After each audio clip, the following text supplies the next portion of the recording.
All right, We're good. cool. All right, how's everybody doing? Today, me and my cousin Garrett, we're gonna go through the Bears draft picks and what our thoughts are. Sound good? Sound good, Garrett? Yep, I'm here for it. Cool. All right, first we'll start off with Cole Kmet, tight end out of Lake Barrington, Illinois. Went to Notre Dame, and he went to St. Viator, the Catholic school in this area. My initial thoughts on this were, I think he's a hell of a player. Have you looked at his measurables? Yeah, Yeah, I mean, he's 6'5", 3/4, 262, 10.5-inch hands, 4'7", 40. I mean, I think he's a great pick, and we got the number one tight end in the draft. But my thought was, I we feel have like, 10 tight ends on the roster. yeah. Well, and the other thing is, we're paying 11 because we have 11 tight ends on the payroll since we're still paying Trey Burton. Which makes no sense. Why not even just make him come to camp at least? Yeah, right. Oh, I think they may have got some kind of like cut from the payroll from cutting him early, is my guess. Yeah. If not, you might as well have let him come to training camp. But now we're paying. So we signed Jimmy Graham. We're paying Jimmy Graham $9 million, which he hasn't done anything in like 3-4 years. He was almost non-existent in that Packers offense last year. Yeah. So we're paying him. We're paying Trey Burton, and then we're paying. I know we're paying probably the other 7 guys, like the league minimum right now. Yeah, like Broniker and Holtz and those guys. Yeah, and I think Cole Kmet's a great pick in terms of.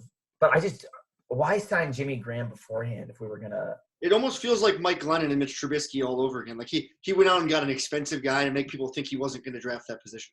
Yeah, he's kind of like it's like he's playing in poker, and like he wants everyone to he has a good hand, but he wants everyone to think he has a good hand, so he goes over the top, and then he shows his really good hand. Like, why were you betting like that? Maybe I don't know if that analogy works, but yeah. So now the Bears have 20 million at tight end, and I think Cole Kmet's going to be a really good player, but just 20 million at tight end, that's a lot of money. Yeah, and I'm along the same lines. What I said right after we picked him was I like Cole Kmet. I think he's great. I always rooted for him at Notre Dame. He's a Viator kid, local kid. But he's going to help us right away. It's just we had so many holes in so many other spots, and we had so much money already put at the tight end position. It just doesn't feel right to me. No, I totally agree.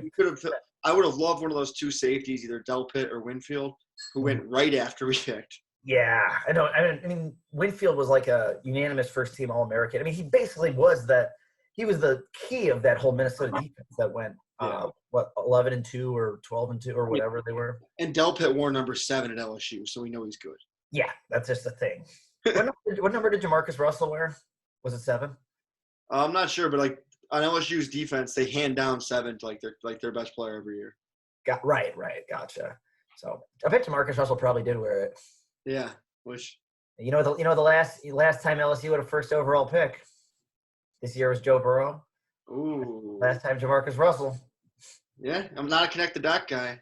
Yeah, well, we'll have to see. It was cool just seeing that fact that I didn't realize he was from Viator when they picked him. Oh, you didn't? No, I texted Michael Bauer like, "Hey, was Cole Kmet at your grad party?" I want to misleadingly tell people that like I used to party with Cole Kmet back in the day, but he wasn't at the grad party, so we're not going to go with that. I mean, what is he, like 3 years younger than you? 4? Yeah, but only a year. Michael Bauer is only a year older than him. Oh, okay. So that he could. So like he could have been at the grad party, but he wasn't. So, all right, next pick. Now we go with Jalen Johnson, which I like the pick as well. You know, I would have rather had Antoine Winfield from Minnesota if we would have picked him a little bit earlier. But I really like this guy because I think he would have been easily a first-round player if he didn't hurt his shoulder. He had played the whole season with a torn labrum. So I think that's kind of what made him fall. But I think we definitely got a first-round talent in this guy. Yeah, everyone I've read up on this pick seems to be pretty happy with it. I didn't know much about him going in, but I did see they had a couple injuries. But if they cleared him and they've done all their research on the medicals and they think he's all right, then, I mean, it sounds like we got a steal in the second round for corners could step in and start across from Kyle Fuller right away. Yeah. No, I mean, I think even with getting this pick, I mean, I just feel great about I don't feel like our defense right now just doesn't have any holes, which I think is awesome. Yeah, well, we still need to fill up that safety spot. Right. Yeah, I guess that's true. But I feel like when you play on this defense, which has such a good edge rush with Khalil Mack, and now we got Robert Quinn, you got Akeem Hicks, we have Trevathan. I mean, I think there's just and whoever comes and fills that safety spot, it's going to be really easy because the pass rush is going to be so quick. Yeah, Um, your best secondary is a good rush. Yeah, it's just gonna be easy, I think, to fill that spot. So I don't know. I think whoever goes in that safety spot's gonna be good. But I like the pick a lot. I do too. I think so. I think that guy's supposed to step in and pretty much be a starter for us day one. So we got 2 starters out of our first 2 picks, which is always good. Yeah. So that's good. So then we go on to round 5, number 155. This one, I like the pick, but how we got the pick is just driving me crazy. We picked Travis Gibson, basically an edge rusher from Tulsa. So what happened here was all of a sudden we see Bears traded a pick with the Vikings if you were watching the draft live. And then I'm like, okay, all right, we traded up from, because we had pick 163. I'm like, all right, they probably traded up, maybe added on like a 7th rounder to move up like 8 spots. And then all of a sudden I look on Twitter and see, the Bears traded a 4th round pick in 2021 for a 5th round pick in 2020. And it's like, how the hell does Pace lose in negotiation that bad? Yeah, I'm gonna trade a 4th round pick for a 5th round pick. Yep, that makes a lot of sense. Yeah, I mean, I like the pick, and I know this guy was on Pro Football Focus. I think you sent me this. He was like number 93. Yeah, so some people, every ranking board has like different people in different spots, but that one had us getting a steal on him. Yeah, but I'm okay, and so I'm okay. I'm even okay moving up. But I'm not okay when you trade a 4th rounder for a 5th rounder. It just, you can do better negotiation. Like at least get back like a 6th rounder or something like that. With a division rival. Yeah. I think like I watched Draft Day on Friday, and they have the one GM who like, oh, he's the sucker. We're all gonna call him. I feel like they all call Pace. If they're thinking of trading down, they call Pace first because he does not understand value. Yeah, I think Pace's phone probably rang the whole draft. The GM's just trying to get a hold of him, just like, hey, like you want to do some business? Yeah, they can take his lunch money. Yeah, if I don't have a guy that I really, really want, like, well, we can't hurt to call Pace. Let's see if Pace will give us a 4th rounder for a 5th rounder. I also don't know if I love the pick just because this guy's a guy when I was reading, he might not step in right away. We already have pretty good edge rushers, and I don't know. This guy seems like he's more of a rotational player, and we're trading up. We're losing a round of picks to pick this guy up. I don't know. Yeah. I mean, I didn't look too much into him. I just saw him on the big board, Pro Football Focus. And I don't know, to be honest, I don't know what Pro Football Focus, I don't know what their history is. Like, are they really good at the drafts, or because they're so statistical, but it's got to be very huge, especially because all these players are playing in different conferences. Yeah, I agree. I don't really know about their history, but the fact they're giving the Bears like a better ranking than they usually do means they're probably bad. Yeah, we'll see. I don't know if how important like their rankings are compared to everyone else. Cause I like that they're analytical, but you can't do that with college just because teams are playing so many different opponents. Yeah. So we'll see on that one. I don't mind trading up. I just hate the actual trade itself. Yeah. Which I don't know how he's not getting more shit for this, but whatever. I like their next pick though. I like Kindle Vildor. Is it Vildor? Yeah, I agree. I like this pick a lot too. I think especially with the guys from the smaller schools, a lot of times they can fall, but you can find a really, really good athlete or a corner that's just really, really huge to be a good athlete and play corner. Yeah, you can never have too many corners. Like DBs, I mean, you just want to have – people get hurt. You need guys that can step in right away. And I was reading that this guy could step in and maybe be our nickelback from day one. I know we got Skrine already, but it's never too much to have another guy like this. Yeah. No, I like the pick, and I think the more corners you can get, and especially in the later – in like round 5 – because you never know, because especially corner is such a position where when you're in the secondary, it's not just pure speed. It's based on your game speed, because you have to be able to think and you have to be able to react. So I think it's a lot. You could not have the measurables at corner and become a good corner. It's tough to not have the measurables. I guess we see a receiver a lot now because they're just such good route runners. But I feel like your game speed is such a huge part of if you're a good defensive back. So you might only run like a 4.6, or I don't know. What did he run at the 40? Do you know? I don't know what his measurables are. I know he's a smaller guy though. Yeah, he's 5'11". Did he go to the combine? He looked like he had really good ball skills in his highlights that I was looking at. No, Okay, okay. got nose for the football. Yeah. Okay.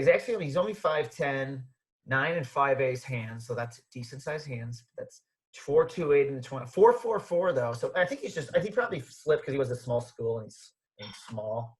A But lot of his good film came out of that Clemson game 2 years ago, and I guess he had no completions on him against Clemson. really, Yeah. damn. All right. Well, hopefully this guy's a stud. He ran a 4.44 and he did bench press 22 times.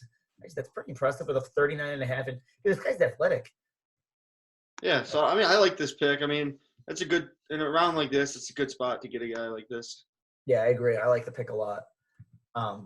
Next pick. Then we have so we traded up again. I don't mind this trade really at all because it's like we really just gave up a 7th rounder, and what you basically picking in the 7th round. That's like they're not that far off from just undrafted free agents.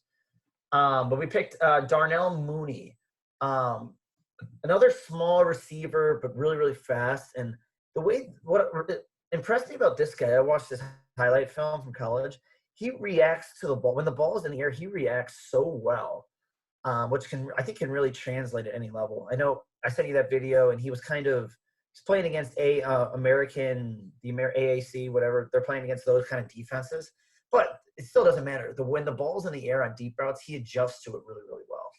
Yeah, you could tell by watching his highlight film. Even though some of the defense wasn't great, but his body control in the air. He had great body control, and he went up and he took almost like well, I mean, they're going to only show the good ones, but he had so many 50-50 balls that his quarterback just threw up that he came down with for not being that big a receiver. That really Yeah, he kind of reminds me like Larry Fitzgerald kind of is that same way. Where he's way smaller than Larry Fitzgerald. Don't get me wrong, but Larry Fitzgerald, like I remember when he was in his prime, when that ball's in the air, they'll just throw it anywhere, and he will just always come down with it. Yeah. Now, I only saw his highlights, so there probably are some place where he doesn't come down with them. And just put on a highlight film. But no, I mean, I think this was a steal in the 5th round, and you know what? He got the guy he wanted. I'm okay with him giving up a 7th rounder to make sure he got him. And he looks like a guy that can take the top off the defense. That guy, he's got some wheels. Yeah, no, I agree. So I think that's a good pick. I mean, I like all these picks. Really, the only issue I had was that trade. How we got Gibson. I mean, maybe Gibson will surprise us and just be like an absolute stud, and we won't mind having given up that pick. Mm-hmm. But for a guy from Tulsa that we don't know too much about right now, I guess that we can just be skeptical. Yeah, exactly. I mean, that's what drives me nuts about Pace. I think Pace, he thinks he's the best. Of course, he thinks he knows everything. He's like, oh, I know for sure this guy's going to be a stud. If you know for sure, yeah, go ahead, trade the franchise for some guys. Like if you knew for sure that Mitch Trubisky was going to be better than Pat Mahomes, Yep. Go ahead. You know what? I'm okay with you trading when you did, but you don't know, and he doesn't understand value when things are uncertainty, and it just drives me insane. Yeah. I mean, I think next year was the first time that we'll actually have pretty much all our draft capital, well, except for that 4th rounder we gave up. But for a 5th rounder, oh my god! But yeah, so all right, now we got the 2 O linemen. I'm not gonna lie, I didn't watch anything on these guys. Did you research these guys at all? I did a little bit of reading earlier, but I mean, I'm no expert on the O line. Yeah. I don't try to claim to be. They pretty much said the kid from Colorado was transferred twice. He transferred from a junior college where he won a national championship, and then he went to Oklahoma State for I think a year, and now he went to Colorado. So I mean, I don't think he's got that much like big time game film. I think he only played 5 games at Oklahoma State, and the 7th round, you're just hoping to get lucky. Yeah, and I think what it sounds like to me they're like, all right, we're in the 7th round. Let's just pick 2 O linemen with the coolest names: Arlington Hambright and Latavius Simmons. Yeah, I could get a Hambright jersey. Yeah, Arlington. I mean, we have our first pick went from Arlington, or I guess he went to high school in Arlington Heights, and then our last lineman's named Arlington. So maybe they can do something there. But I don't know if either of these guys play at all, ever. It's a good pick. It's a win, yeah. Yeah, I mean, you can't expect too much from the 7th round, and maybe they'll surprise us, but. I was hoping we'd go O-line earlier. I really did. I wanted to try and fill some more gaps in the O-line with some young talent. But I think Pace really thinks that he was able to get that steal and a guy from Seattle that he brought in, Ifedi. Ifedi. And then I think we just picked up a kid from Green Bay, too. So maybe he thinks he plugged those holes in free agency and didn't need to spend anything on the draft on him. Yeah, I hope so. I mean, I think Ifedi from Seattle, I think he's a great player. He led the league in penalties a couple years ago. So if you search him on Twitter, you have a bunch of Seattle fans that just hate him. If you don't understand football and you just see, oh, this guy gets a holding penalty, you're just like, oh, this guy sucks. Yeah.